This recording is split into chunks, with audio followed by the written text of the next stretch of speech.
Bakunzi ba Holy Canaan TV ndabaramukije ntamahoro ya Kristu abane namwe. Rero ndabazaniye inkuru nziza nje kubabwira indihishurirwa Imana yashize ku mutima kugira ngo tuze turashikiriza ibiganiro hano bishobora gufasha abakunzi, bishobora gufasha imiryango, bishobora gufasha ugwaruka, bishobora gufasha abavyeyi muri rusangi abantu bose. Rero Imana yashize ku mutima ko twogira irindi shami igitwa ngo tuyage Holy Canaan TV. Rero kuri ngo tuyage tuzohora twacisha cyane intahe ibiganiro bishobora gufasha imiryango, bishobora gufasha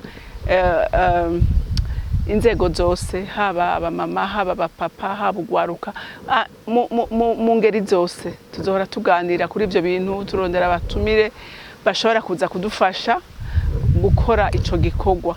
Rero ngo tuyage Holy Canaan TV kizohora kiba ku munsi wa kabiri hamwe no ku munsi wa gatandatu.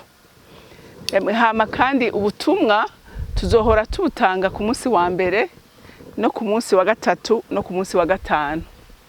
Umunsi wa kane nawo uzoba umunsi ugusenga.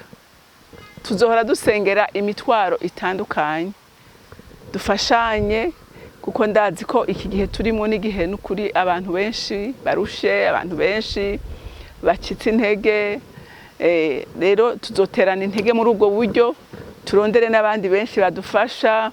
Hari n'abaza bafise intahe bumva bocisha ngaha yogira ikimazi, barashobora kuzoza tukaganira tukaraba ingene dushobora kwagura ubwami bw'Imana, kuko intahe zirubaka, intahe zirafasha, intahe zirakomeza, n'abacitse intege bakumva ko hariho ivy'Imana ishobora guhindura. Iyo wumvise intahe ya mugenzi wawe ko yaciye mu bikomeye ariko Imana ikabimurenganya, urakomera ukumva ko nawe bigishoboka. Rero numva ari gahunda nagomba kubabwira ko tugiye kubihindura ingene twahora dukora. Ku munsi w'Imana tuzoruhuka. Rero Imana ibahezagire, Imana ibagirire neza, ibahe inyota n'inzara yo gukurikira Holy Canaan TV. Mudutere intege natwe mu kutwereka ko mukunda ibiganiro vyacu, mu kugira s'abonner, mu gupartager, mu kugira like. Turakeneye kubona ko byukuri munezererwa ibiganiro vyacu. Iyo ubona abantu bariko barakurikira ibiganiro uri kuratanga, biragutera intege ukumva yuko utari kutamba wirorera. Rero ndabakunda cyane, Imana yo mwijuru ibampezagirire. Murakoze.